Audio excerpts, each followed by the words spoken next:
ಇವರೆಲ್ಲ ಇದ್ರು. ಆ ಸಂದರ್ಭದಲ್ಲಿ ನಿಖಿಲ್ ಕುಮಾರ್ ಪಕ್ಷದ ವತಿಯಿಂದ ನಾವೇನಾದರೂ ಸಹಾಯ ಮಾಡ್ತೀವಿ,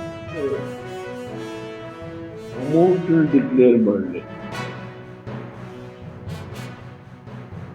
ನಾನು ಅವರಲ್ಲಿ ವಿಚಾರ ಮಾಡಿದೆ. ಅವರು ನಮ್ಮ ಪಕ್ಷ ಪ್ರಾದೇಶಿಕ ಪಕ್ಷ ನಡೆಸಿದೆ, ಹಲವಾರು ಸಮಸ್ಯೆಗಳು,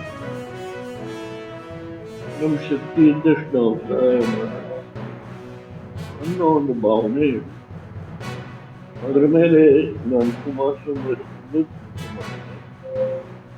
ನಮ್ಮ ಮುಖಂಡಗಳ ಹತ್ರ ಇವತ್ತು ಮುಖೇಶು ಬಂದಿದ್ದಾರೆ, ರೇವಣ್ಣವ್ರ ಹತ್ರನೂ ಚರ್ಚೆ ಮಾಡಿ ಎಲ್ಲರ ಜೊತೆ ಚರ್ಚೆ ಮಾಡಿ ಒಂದು ತೀರ್ಮಾನಕ್ಕೆ ಬಂದಿದೆ. ಈರೋಗಿರುವ 10 ದಿನಕ್ಕೂ 1 ಲಕ್ಷ ರೂಪಾಯಿಗಳು ಒಬ್ಬೊಬ್ಬರಿಗೆ, ಏಟು ಬಿದ್ದಿರ್ತಕ್ಕಂಥವ್ರಿಗೆ ಬಲವಾಗಿ ಏಟು ಬಿದ್ದು ತೊಂದರೆ ಇರೋರು ಅವ್ರಿಗೆ 25,000, ಮಧ್ಯಮ ದರ್ಜೆ ಏಟು ಬಿದ್ದವರಿಗೆ 20,000, ಸ್ವಲ್ಪ ಕಡಿಮೆ ಏಟು ಬಿದ್ದವರಿಗೆ 15,000.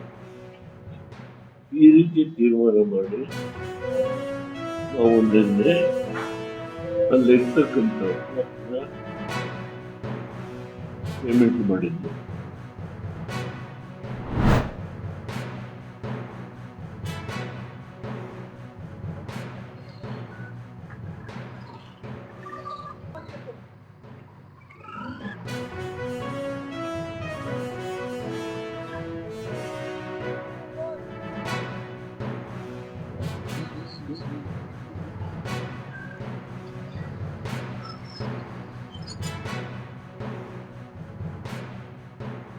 ಇದು ಸ್ಟೇಟ್ ಲೆವೆಲ್ ಕಾರ್ಯಕ್ರಮ ಇದೆ.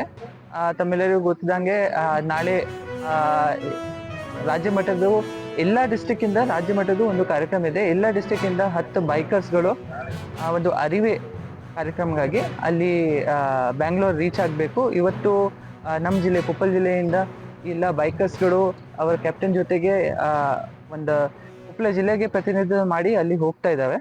ಸೊ ಇದನ್ನು ಚಾಲನೆ ಕೊಡೋದಕ್ಕೆ ನಾವು ಇವತ್ತು ಎಲ್ಲ ಪ್ರೋತ್ಸಾಹ ಕೊಡೋದಕ್ಕೆ ಇಲ್ಲಿ ಬಂದಿದ್ದೇವೆ.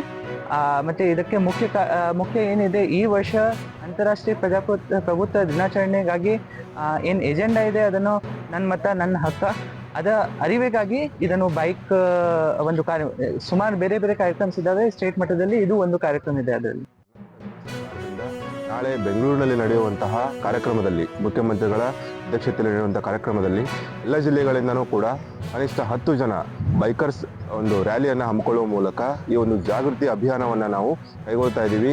ಇದರ ಉದ್ದೇಶ ಎಲ್ಲ ಜಿಲ್ಲೆಗಳಿಂದನೂ, ಬೀದರ್ದಿಂದ ಚಾಮರಾಜನಗರದವರೆಗೂ ಪ್ರತಿ ಜಿಲ್ಲೆಯಿಂದನೂ 10 ಜನ ಬೈಕರ್ಸು ತಮ್ಮ ಊರಿನಿಂದ ಬರುವಾಗ ಅಲ್ಲಿಯ ಒಂದು ಮತದಾನ ಜಾಗೃತಿಯನ್ನು ಮಾಡ್ತಾ ಬರುವಂಥದ್ದು ಈ ಒಂದು ವಿಶೇಷತೆ. ನಡೆಯಲಿರ್ತಕ್ಕಂಥ ಪ್ರಜಾರಾಜ್ಯೋತ್ಸವದ ಬೆಂಗಳೂರಿನಲ್ಲಿ ವಿಧಾನಸೌಧದ ಮುಂದೆ ನಡೆಯತಕ್ಕಂಥ ಬೈಕರ್ಸ್ ರ್ಯಾಲಿಯಲ್ಲಿ ಪಾಲ್ಗೊಂಡು ಬ್ಯಾಂಕೆಟ್ ಹಾಲ್ನಲ್ಲಿ ಒಂದು ವಿಜೃಂಭಣೆಯಿಂದ ಒಂದು ನಾವು ಕಾರ್ಯಕ್ರಮವನ್ನು ಆಯೋಜಿಸಿದ್ದಾರೆ, ಅದರಲ್ಲಿ ಪಾಲ್ಗೊಳ್ತಾರೆ ಅಂತ ನಾನು ಈ ಸಂದರ್ಭದಲ್ಲಿ ಹೇಳಿಕೆ ಇಷ್ಟಕೊಂಡಿದ್ವಿ. ಇವತ್ತು ಪ್ರಭುತ್ವದ ಮೌಲ್ಯಗಳ ಒಂದು ಕುಸಿತಿರ್ತಕ್ಕಂಥ ಒಂದು ಸನ್ನಿವೇಶಗಳು ಎದುರಾಗ್ತಾ ಇರೋ ಹಿನ್ನೆಲೆಯಲ್ಲಿ ಎಲ್ಲ ಜನರು ದೇಶದಲ್ಲಿ ಒಗ್ಗಟ್ಟಿನಿಂದ ಬದುಕಲಿಕ್ಕೆ, ಕೋಮು ಸೌಹಾರ್ದತೆಯನ್ನು ಕಾಪಾಡಲಿಕ್ಕೆ ಮತ್ತು ನಮ್ಮ ಭಾರತ ದೇಶದ ಘನತೆಯನ್ನು ಎತ್ತಿ ಹಿಡಲಿಕ್ಕೆ ನಾವು ಇವತ್ತು ಬೈಕರ್ಸ್ ರ್ಯಾಲಿಯನ್ನು ಹಮ್ಮಿಕೊಂಡಿದ್ದೇವೆ ಅಂತ ಈ ಸಂದರ್ಭದಲ್ಲಿ ಹೇಳಿಕೆ ಇಷ್ಟಪಡ್ತೀನಿ.